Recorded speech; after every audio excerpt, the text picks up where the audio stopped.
Coşkun Bey hoş geldiniz. Buraya sıkıntınızdan dolayı geldiniz. Bu hastalık size neler yaşatıyor, neler yaptınız buraya gelinceye kadar bunları isterseniz anlatın. En başta uykumda horlamalar vardı. Bu horlamalara gittikçe nefes problemleri eşlik etmeye başladı.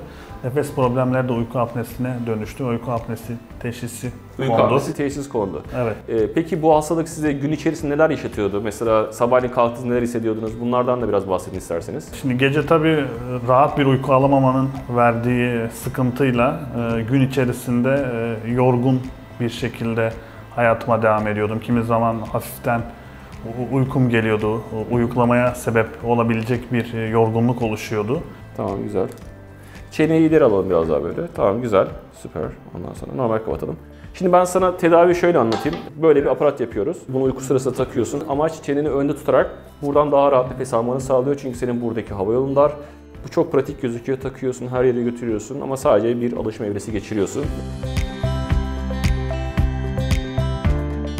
Coşkun Bey hoş geldiniz. Bugün protezi taktığımız günden beri geçen 7. gün. Kontrole çağırdım sizi. Protezle ilgili neler söylemek istersiniz, neler değişti? Bir anlatır mısınız? İlk 2 gün açıkçası alışma süreciydi. Alıştıktan sonra horlamalarım en başta azaldı. Gece tıkanmaları artık oluşmuyordu. Rahat bir uyku çekmeye başladım diyebilirim. Daha dinç oldum. Evet. Yorgunluğum azaldı. Uyku hali gittikçe olmamaya başladı. İlk geldiğinizde şöyle söylemiştiniz. Hocam ben uzun yıllardan beri rüya görmüyorum, rüya görmeyi unuttum. Peki bu protezi kullandıktan sonra rüya görmeye başladınız mı? Uzun uyumanın verdiği avantajla rüya görmeye de başladım.